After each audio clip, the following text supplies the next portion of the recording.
MJ Dennis. I am a licensed professional counselor and a licensed marriage and family therapist here in Austin, Texas. I am also an ETT trainer, and so I've been going around the country training therapists in how to use ETT.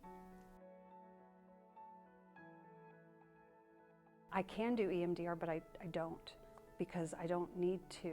ETT is more effective and efficient and covers a wider variety of things that impact people, from mental health conditions, grief, trauma, to what they're experiencing in their body. So I can use ETT, and I do every day with my clients because it is so effective. I use ETT when someone needs to move through grief. I will use ETT if they have intrusive thoughts or memories that haunt them, if they have past trauma that continues to impact them. I will use ETT if someone has had a car accident, to move them through the trauma from the accident and to change the pain they feel in their body, right? We treat the stress and the emotional content related to physical conditions. And if we treat how someone feels emotionally, how they feel physically changes.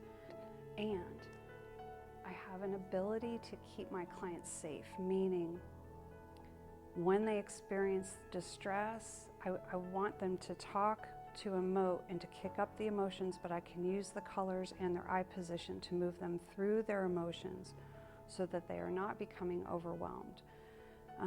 They don't have to tell me every detail of something, so they don't have to go through an entire re-experiencing process. I have more of an ability as a therapist to help them move through the emotions while not being overcome by them.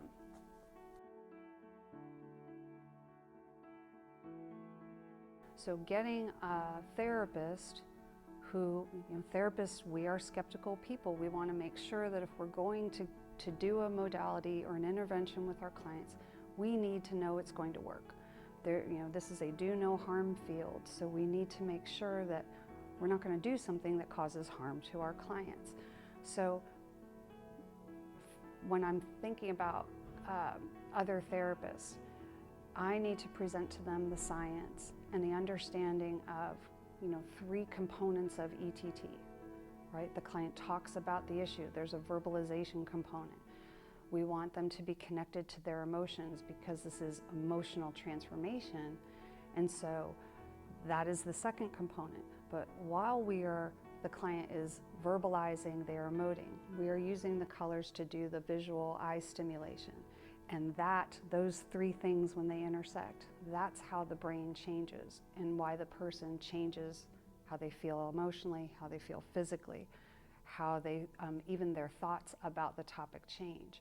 Present the science and teach them that it can be easily replicable with consistent outcomes. That's why we can replicate this, because it's not magic, it's science.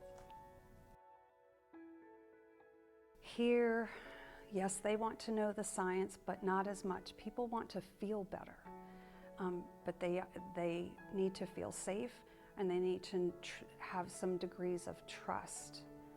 The most important thing about a counseling relationship is the relationship between the client and the therapist, right? And so there has to be that first. And if people feel the change, and this is so fast and effective, they feel differently.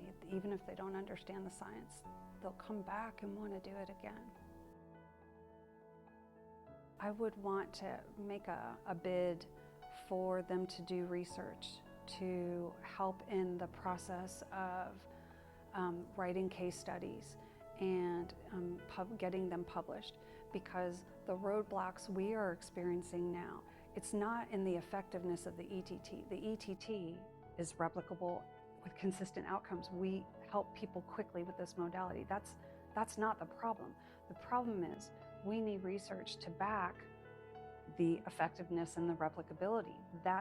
Because as we're promoting ETT, we run right up against the roadblock of, show me the science that proves that this works. We have some very limited research, but I have talked with different organizations around the United States who want to promote ETT, but said to me, come back when you have the research, and then it's a go.